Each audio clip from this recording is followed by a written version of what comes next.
Selamlar dikiş sınıfından. En sonunda söz verdiğimiz gibi kimono kalıbını çıkarmaya başlayacağız. Aslında temel beden kalıbı üzerinden kimono kalıbı anlatacağımı düşünüyorsunuz. Ama daha önce de söylemiştim. Nebahat Şüvendezoğlu'nun kalıplarının üzerinden kopyalayacaktık bu kalıbı. Herkesin elinde bulunması için. O yüzden ben kopyalama yöntemiyle, yani kalıp üzerinden kopyalama yöntemiyle sizlere ölçü vererek bu kimono kalıbının aynısını çıkartmanızı sağlayacağım. Kalıp çıkarmaya başlamadan önce gördüğünüz gibi bütün malzemelerimizin, çizim malzemelerimizin, iğnelerimizin, mandallarımızın, her şeyimizin, kalemlerimizin yanında olması gerekiyor. Çizim, modelistlik malzemeleri de diyoruz. Malzemeleri de kullandıkça nereden temin ettiğimi size anlatacağım. Biraz şu kalıptan bahsetmek istiyorum. Bu kalıp Nebahat Şüvendezoğlu'nun kalıbı. Kenan Yayınları'ndan daha 80'li yıllarda okullara gönderilen bir kalıp. İşte halk eğitim merkezlerine ve meslek liselerine gönderilen kalıplardan biri. Benim elimde vardı. Sizlerle de paylaşmak istiyorum. Gönül isterdi ki bu kalıbın PDF'ini çıkarayım ve böyle ücretsiz olarak herkese paylaşayım. Ama biraz da birlikte kalıp çizeriz. Ben de henüz PDF üzerinden kalıp çıkartmayı bilmiyorum. Burada da bir fantazi gecelik kalıbı var. Daha doğrusu bilgisayardan kalıp çıkartmayı biliyorum. PDF'e aktarmayı ve paylaşmayı bilmiyorum. Riga takımı da paylaşıyordum biliyorsunuz. Onun da PDF'inin süresi dolmuş. Yani linkimin süresi dolmuş. Kimseyle paylaşamıyorum. Düzenir düzenmez hikayelerimde paylaşacağım. Parşömen kağıtlarımızı biz sınıfça biliyorsunuz her zaman toplu alıyoruz. Toplu aldığımız zaman sürekli olarak zamlardan etkilenmiyoruz. Her şey çok zamlı oluyor. Neler gerekiyor şimdi size? 2 tane parşömen kağıdı yeterli olacaktır. Çünkü takma bir kol değil, yarasa kollu, yani Japone kollu bir sabahlık. Şu yakada şöyle bir düz yaka, yuvarlak yaka, ben size hem V yakasını hem bu yakasını çizmeyi anlatacağım. Nakışlı bir desen, nakışlarını üzerinde gönderirlerdi eskiden. Ama artık hiç kimse bu tür işleri çok fazla karışmıyor. Standart beden ölçülerinde hazırlanmış. Yani ben 40 bedenim, bana oluyor. 42 bedeni oluyor. 44 beden için biraz genişletebilirsiniz, genişletmeyebilirsiniz. Şurada da ölçüleri verilmiş. 38, 40, 42, 44 bedene uygun standart bir kalıptır. Ne gerekecek bize?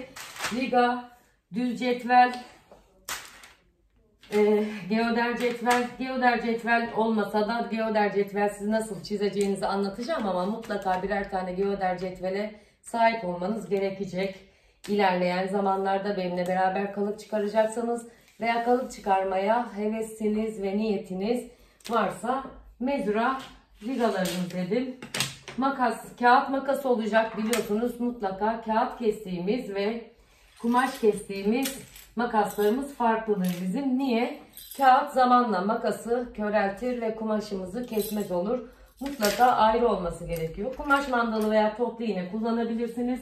Şöyle bir kalem takımınız mutlaka sürekli olsun. Kalemlerin ucu mutlaka her zaman açık olsun. Hiçbir zaman şöyle küt uçlu kalemler görmek istemiyoruz. Sürekli kalem tıraşınız elinizin altında olsun. Silginiz elinizin altında olsun hanımlar. Hadi bakalım şimdi başlayalım kalıbımızı çıkarmaya. Evet, şimdi birlikte nasıl kalıp çizeceğiz, kopyalayacağız onu anlatıyorum. Daha önce de söylediğim gibi bu bir model uygulama veya temel beden kalıbı değildir. Elimdeki bir kalıbın aynısını size aktarmayı öğretmektir. Siz şu parşömen kağıdınızın bütününü esas alacaksınız. Şu kenarını. Yani şöyle baktığımız zaman, yani ben kağıda doğru baktığım zaman görüyor musunuz bilmiyorum. Kağıdımın sağı burası olacak. Sağı, ön ortası ve arka ortası olacak. Önce 2 katı birlikte çıkaracağız. Sonra önü ve arkayı ayıracağız. Yani ne demek? Burası kağıdımızın neydi? Sağı idi. Şuraya şimdi yazıyorum. Ben kağıda doğru baktığım zaman burası sağ, burası sol. Parşömen kağıdım yamuk kesilip gönderilmiş bana. Yamukluğunu düzeltmedim. Ben size anlatacağım. Eğer sizde de öyle bir yamukluk söz konusuysa kenarını ilk önce düzeltebilirsiniz. Ben şu sağ tarafı görüyor musunuz? Her seferinde görmenizi isteyeceğim. Sağ taraftan, sağ üst köşeden aşağıya ve sola doğru çizmeye başlayarak size çok yavaş yavaş anlatacağım. Gerekirse bu video 3 saatte sürse anlamanız açısından 3 parçaya bölüp YouTube kanalıma atacağım. Gene de bu şekilde size anlatacağım. Şimdi kağıdımızın sağ tarafını tekrar ediyorum. Hiç daha önce kalıp çizmemiş olanlara, kalıp kopyalamamış olanlara göre anlatacağım. Kalıp bilgisi olanlar ileriye sardırabilirler. Sıkılabilirseniz, sıkılırsanız çıkın. Daha sonra ya da ilerletin ya da diğer ilerleyen saatlerini izleyin. Başlıyoruz hanımlar. Kağıdımızın sağ üst köşesi. Şimdi bazı çizgilerimiz yardımcı çizgi olacak, bazı çizgilerimiz ana çizgi olacak. Ana çizgileri koyu renk çizeceğiz. Yardımcı çizgilerle ana çizgileri ilk başta hafif çiziyoruz. Daha sonra ana çizgilerimizi koyulaştırıyoruz veya başka bir renkle çiziyoruz. O yüzden şu an yardımcı çizgilerimizle başlayacağız. Anlatıyorum. Kağıdımızın sağından içeriye doğru, siz de parşömen kağıdınızın sağından içeriye doğru 3,5 santim girin. 3,5 santim, hatta şuraya yazıyorum. Tabi şimdi geoder cetveli olanlar 3,5 santime bunu koyacaklar ve rahatlıkla çıt çıt bu şekilde çizecekler. Geoder cetvel kullanımı çok rahat ve çok kolaydır. Bundan mutlaka birer tane edinmenizi öneriyorum. Kalıp da çıkarsanız, pratikte kesseniz, kendi kendinize de yapsanız önemli. Ben Kumaş Beğen sayfasından alıyorum bütün malzemelerimi. Söylediğim gibi size 3,5 santimden çizdim. Eğer geoder cetveliniz yoksa şu şekilde yapıyoruz. Doğru çizgiyi yakalayabilmek için cetvelimize bir miktar daha 3,5 santime getiriyoruz. Çiziyoruz. 3,5 santime getiriyorum. Ve hatırlatmam gereken bir şey var burada. 3,5 santimden çiziyorum ama cetvelimin şurada bakınız sıfır noktasından başlıyorum. Görüyor musunuz bilmiyorum.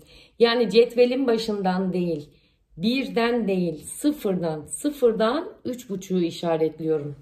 Geoder cetveline de tam şu 3 santimin buçuğuna getiriyorum, buluyorum. 3,5 santimden kaydıra çiziyorum.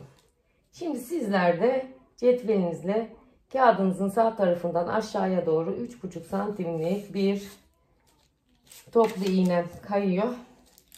Şöyle yapayım. Dik çizgi çiziyorsunuz. Yamuk çizmeyin. Ya da ilk önce sadece izleyin. Bir miktar yukarıya çıkabilir.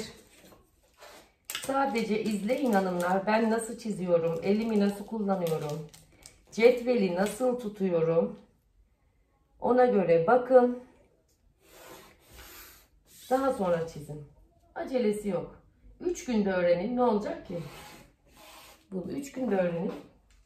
Hiçbir önemi var mı? Bunun belli bir çizginin şu an için bir ölçüsü yok. Birazdan olacak. O yüzden aşağıya kadar çizgimi uzattım.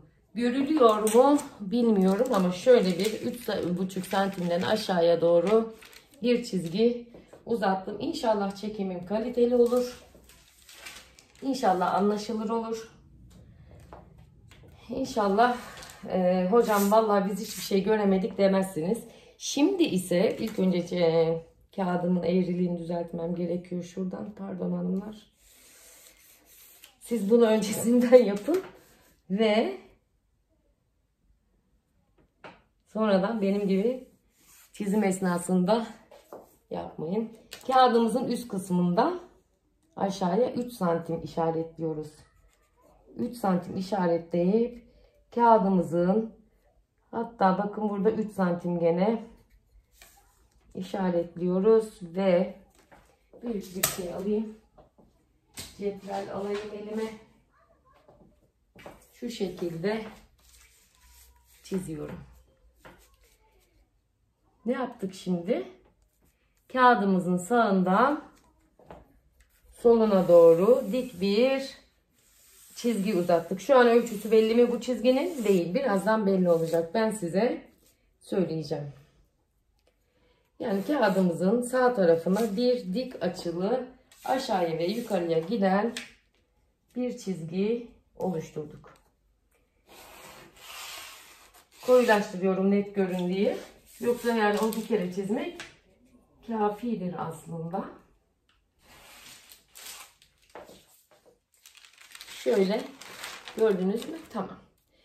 Şimdi bunun bir ölçüsü var. Kolun da bir ölçüsü var. Kolun şurasındaki 2 adet ölçümüz var bizim. Bir şuradaki ölçü ki ben bunu kullanıyorum. Kolumun hemen hemen şuralarına denk geliyor. Şuralarına falan denk geliyor. Bir de şuradaki ölçü. Bu ölçüde kolumuzun şuralarına falan, yani benim kolumda. Ama biraz uzun boylularda, biraz iri insanlarda, kadınlarda diyeyim.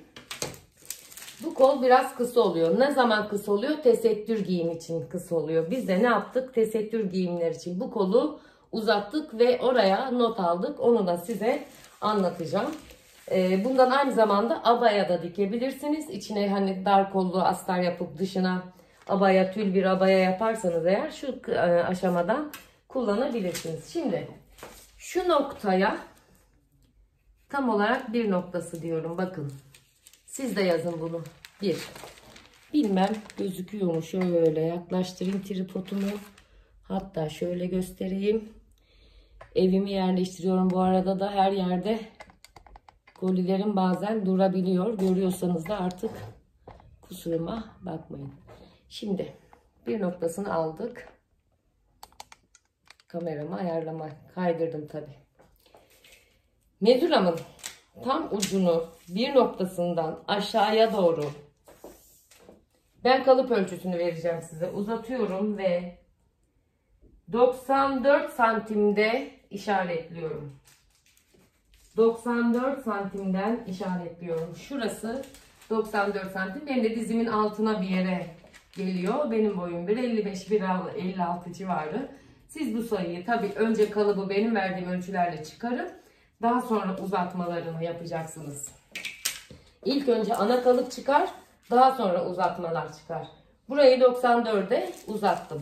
Buraya kadar herhalde tamamız. Şimdi gene şu bir noktamızdan sola doğru 2 adet ölçü vereceğim size ve onları işaretleyeceğiz. Daha sonra da ben şöyle geçeyim, hatta pardon, kameramı kapatıp çekimimi kontrol edip devam edeceğim. Bir noktasına koydum. Mezuramın ucunu geldim. 49 santimden işaretledim. Ve 64 santimde, 63 santimden bir işaret daha koydum. Kaç dedim buraya, işte unuttum. Unutuyoruz. Unuttuğumuz için de her şeyi yaza yaza yapmamız gerekiyor. 49 ve 63'tü. 49 ve 63'tü. Yazdık. Aynı ölçüyü geliyorum. Biraz aşağısından rastgele bir yerden tutuyorum. 49'u ve 63'ü işaretliyorum. Yani ne yaptım? Tekrar ediyorum. Şu şekilde baştan alarak bir noktasından içeriye 3,5 santim girdim. Bu noktayı dik olarak ölçe kenarına aşağıya kadar uzattım. Geldim. Bir noktasına geldim. Bir noktasından kağıdın sağından soluna doğru bir miktar dik açı olarak uzattım. Burası tam 90 derecelik bir açı olacak hanımlar. Yamuk olmayacak. Yamuk olursa kimononuz kötü olur. Olmaz yani. Bu dik açı çok önemlidir. Gene bakın, dik açı ölçmekte geoder cetvel kullanıyoruz gördüğünüz gibi. Bu iki dik açıyı çizdikten sonra geldim, bir noktasından aşağıya mezuramı koydum. Aşağıya kadar 94 santimi işaretledim. Geldim bir noktasına, bir noktasından kağıdımızın soluna doğru ve dik açıyı bozmayacak şekilde 49 santim bir işaretledim. 63 santimi bir işaretledim. Bu truvakar kol Bu bilekten biraz üstteki kol boyuydu kimonomuzun. Tesettür giyimi için de buradan biraz daha uzatacaktık. Kendi kolunuza göre ne kadar uzunluğunu istiyorsanız eğer.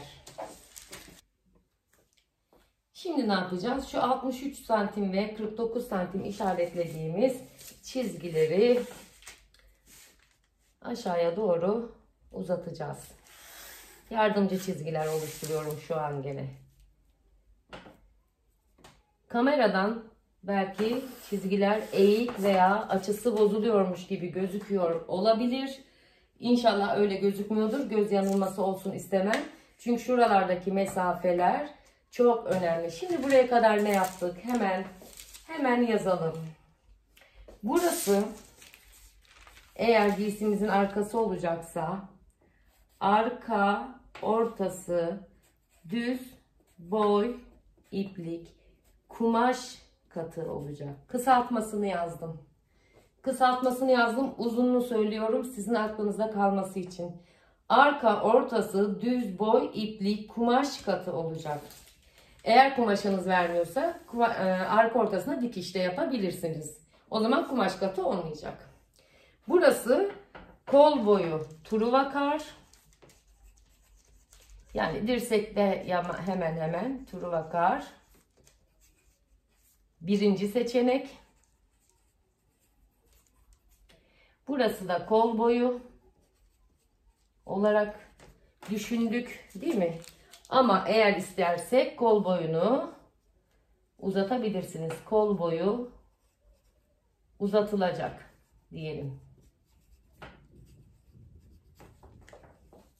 Daha sonra tripoddan kameramı çıkarıp size bu ayrıntıları tek tek yazıları göstereceğim.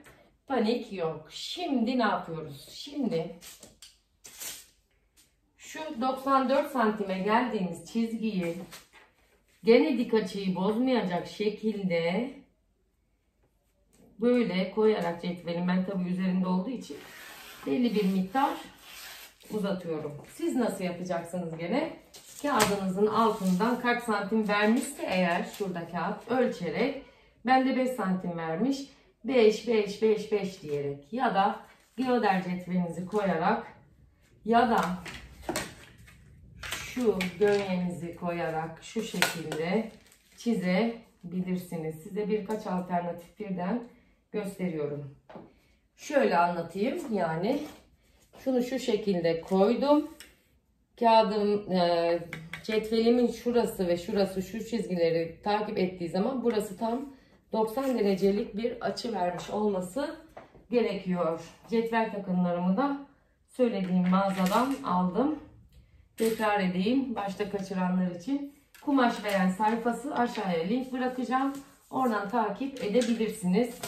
Fiyat bilgisi alabilirsiniz. Telalarımı da şu kumaş mandallarımı da her şeyi oradan alıyorum. Şimdi ne yapacağız? Kimonomun boyunu da ayarlamış oldum orada. Şimdi şurada gördüğümüz kol açıklığını yapacağız. Ve kimononun etek ucunu açacağız. Yakasını çizeceğiz. Şimdi biraz karışık gelmez inşallah size diyerekten şurasını da 2 noktası diyelim. 2 noktası diyelim şu köşeye. Görüyorsunuz inşallah. 2 noktasından sola doğru tam 37 santim işaretliyoruz hanımlar. 37 santimi işaretliyoruz. İşaretledik. 37 santimden buraya doğru şimdi kol ağzını çıkaracağız. Şimdi kameramın arkasından şöyle geçeyim. Burada ne yaptığımızı söyleyeyim. 63 santim demiştik. Şu çizgiden yani şuradaki buraya da 3 diyelim. 3 noktasından aşağıya doğru 26 santim işaretliyorum. 26 santim işaretliyorum. Şuraya geliyorum. 26 santim işaretliyorum ve şöyle bir düz çizgi çiziyorum. Şimdi 2 tane çizgim olacak. O çizgileri çakıştıracağım ve yarasa kolumu çizeceğim. Yardımcı çizgi olarak uzatıyorum. Siz de aynı bu şekilde yapacaksınız hanımlar. Bu şekilde yapacaksınız. Altından o sarı kağıdı çıkarttığımda daha kolay gözükecektir diye düşünüyorum. Topuklu terlikleri de giymişim. İnşallah sesli, sizi rahatsız etmiyordur. Şimdi 37 santimden de şöyle, benim elimde büyük bir cetvel olmadığı için, sizin de yok muhtemelen, şuradan şuraya koyacağım ve bir işaret alacağım. Nereye kadar işaret alacağım? Şuradan hemen size ölçü veriyorum.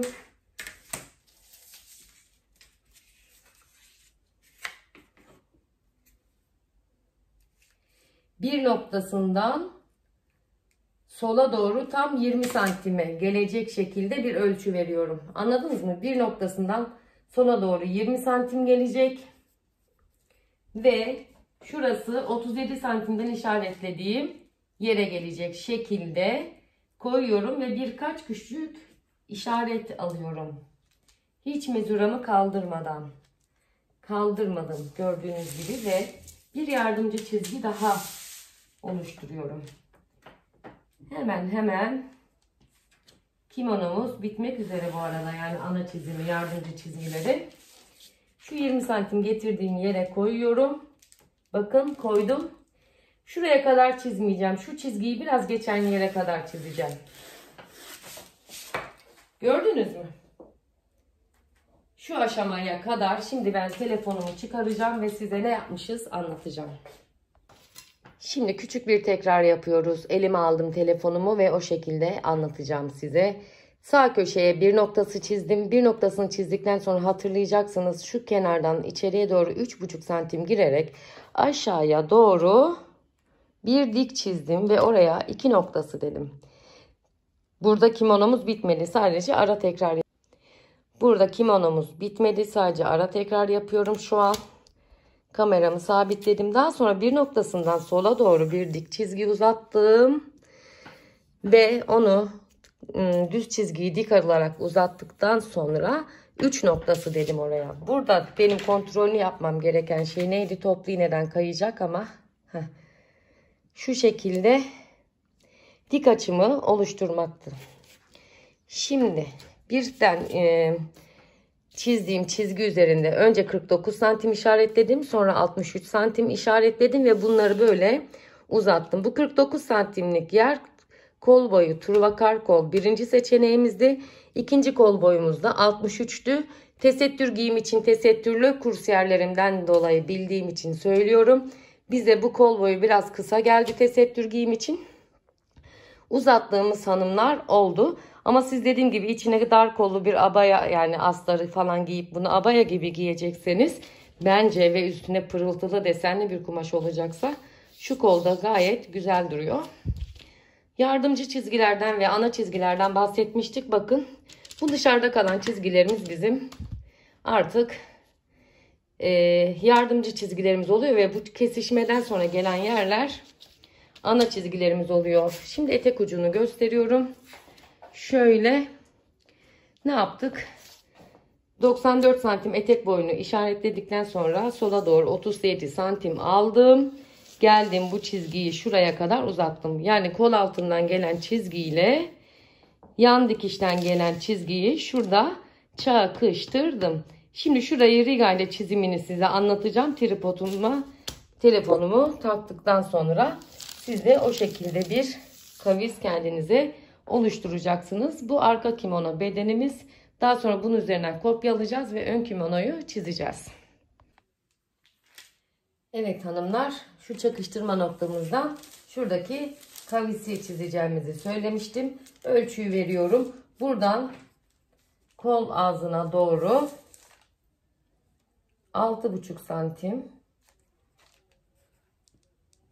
işaretliyorum. Buradan aşağıya doğru 21, 19, 20 santim işaretliyorum. Tamam mı? İşaretledim. Şimdi burayı şu kol ligamla deneyeceğim. Şimdi bu ligaların belli bir yeri yok. Yani şurasıyla şurası çizilir. Evet, bununla kol ve yaka çizilir ama belli bir hani böyle ezberlemeniz gereken, ay orasıyla çizmedim Riga'nın ne olacak şimdi, ne yapacağım ben diyeceğiniz bir yer yok. Kavisimize neresi uyuyorsa orasını kullanacağız. Mesela bu bizim, şöyle göstereyim, kalçamızı ve belimizi çizmeye yarar ama gördüğünüz gibi kol altında çizdik. Şuraya hemen bir düzeltiyorum eğriliklerini. Ve artık sizin net görmeniz için renkli bir kalem arıyorum şuralardan. Bulamıyorum. Ne olmuş benim? Ya diyorum ya, bütün malzemelerim ya atölyede ya evde. Az önce yeşil bir kalem çıkarmıştım. Şu çizgiyi çizmiş olduk yani. Kol altı çizgisini. Anlaşıldı mı?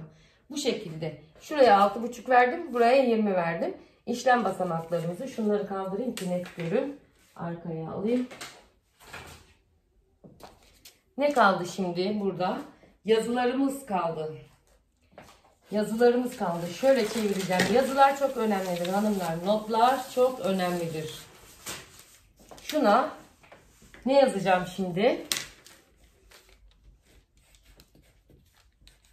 Kimono. 38 44 beden. Siz de bunları mutlaka yazıyorsunuz. Hatta yapın, bunu çıkartırsanız sayfalarınızda paylaşın. Beni etiketleyin, ben de sayfamda paylaşayım ki çok mutlu oluyorum o zaman. Sibel, kimin kimonosu bu? Kimin kimonosu bu? Sibel'in kimonosu diye yazacaksınız. Bedenini yazdım ve biraz böyle renkli kalemlerle görünür şekilde ön müdür, arka mıdır yazmamız gerekiyor. Ne unuttuk biz burada? Yakayı çizmeyi unuttuk. Arka yakayı çizmeyi unuttuk. Şimdi hemen onu çizmeyi gösteriyorum. Çizerken yakasız bir kimono size öğretmeye de niyetim yok tabii ki. Bir noktamız vardı. Bir noktamızdan görebilin istiyorum. Bir noktamızdan kola doğru, yani sola doğru ne kadar işaretliyoruz? 6,5 santim işaretliyorum. Bir noktasından aşağıya doğru 10 santim işaretliyorum. Ve normalde aslında böyle ilk önce şuradaki dik açıyı bozmamak kaydıyla, oradaki dik açıyı bozmamak kaydıyla çok önemlidir. Bütün modernist online eğitim alıyorsanız eğer, modernist öğretmenlerinin de söylediği yüz yüze eğitimlerde de bu çok önemlidir. Hemen şöyle bir yardımcı çizgi çiziyorum buraya. Ve aslında altında kağıdım yokmuş gibi elimle bir yaka şekli ilk önce bir çiziyorum. Bakın dik açıyı bozmadım. Eğer şuradaki dik açıyı bozsaydım, yani şöyle düz gelmeseydim, bu iki kat katlandığında şöyle bir yakam olurdu. Veya şöyle bir yakam olurdu. Öyle bir yakam olsun istemiyorum. Böyle bir yakam olsun istiyorum. Bu benim arka yakamı da çizdikten sonra da arka kimono kalıbım hanımlar. Şimdi ne yapacağım? Normalde bunun aynısını çizeceğiz. Aynısını çizeceğiz. Daha sonra bu masa üzerine kumaşa nasıl yerleştireceğinizi de ben size anlatacağım. Ve şöyle bir yaka çizeceğiz ön beden için. Bundan ve biz 41 santim falan iniyoruz aşağıya. Şimdi ne yapalım? Biz bunun hızlı hızlı hemen bir kopyasını alalım, üzerine koyarak başka bir parşömene, onda da ön kimonomuzu hazırlayalım. İnşallah arka kimono kalıbını anlaşılır bulmuşsunuzdur. Şöyle tekrar döndüre döndüre gösteriyorum. Sayfayı yakalayın. Ben böyle çok uzun anlatılan bir örgü videosunda, hırka videosunda 2,5 saatlik falan bir videoydu. Günlerce videoyu durdura izleyerek bir hırka örmüştüm kendime. Siz de aynı yöntemi yapabilirsiniz.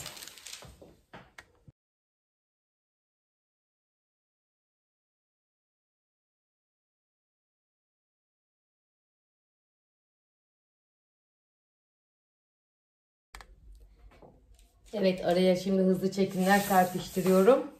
Ama o hızlı çekimlerin üzerine müzik koymayı bilmiyorum. Oraları siz biraz sessiz sessiz izliyorsunuz ama şunu yapıyorum aslında burada. Parşömenin altına az önce çizdiğimiz kalıbı yerleştirdim. Onu kopyalıyorum. Ön arka beden aynı. Yarasa kollu olacak. Ön beden üzerine V yaka çizeceğiz. Tabi istediğiniz yakayı da siz ona uygulayabilirsiniz. Ön arka bisiklet yaka da yapabilirsiniz. Ve her zaman söylediğim gibi kavisli yerleri çizgili çizgili yapıyorum. Şu şekilde çıkarıyorum. Keseceğim onları birazdan. Ön ortasını yaptım. Çizgilerim inşallah net net oluyordur hanımlar. Şöyle çevireyim, rahat olsun. Rahat çizeyim. Zaten ana kalıbı, yani ana bir tane bedeni çizdikten sonra diğerini kopyalamak o kadar uzun sürmüyor. Aynı yazıları buna da şimdi birazdan yazacağım. Yazıları yazmak ve not çıkarmak çok çok çok çok önemli. Defalarca üzerinde duruyorum. Evet, çıkardım. Şimdi bu ne oldu? Ön beden olacak. Şimdi buraya bir V yaka çizdikten sonra.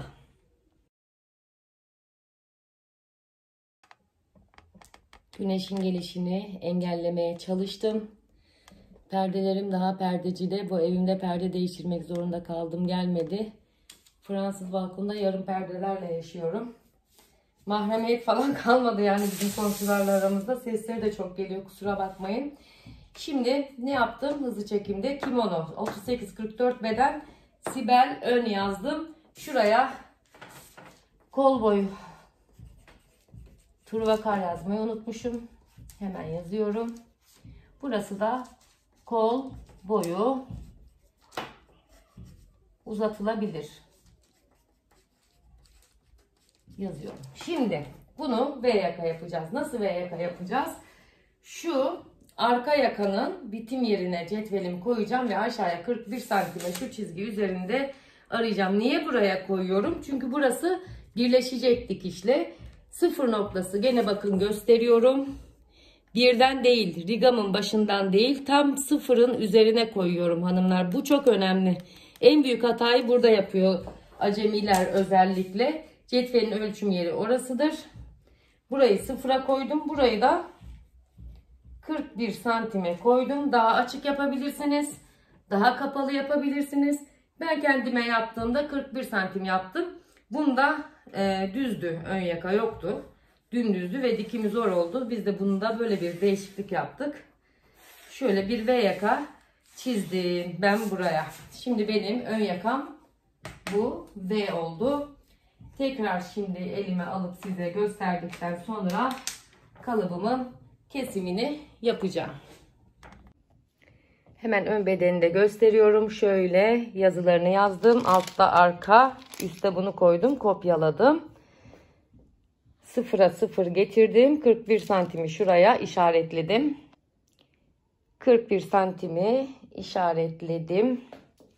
Ve kimonomu çizdim. Önü de çizdim. Arkayı da çizdim. Şimdi sıra bunları kesmeye geldi.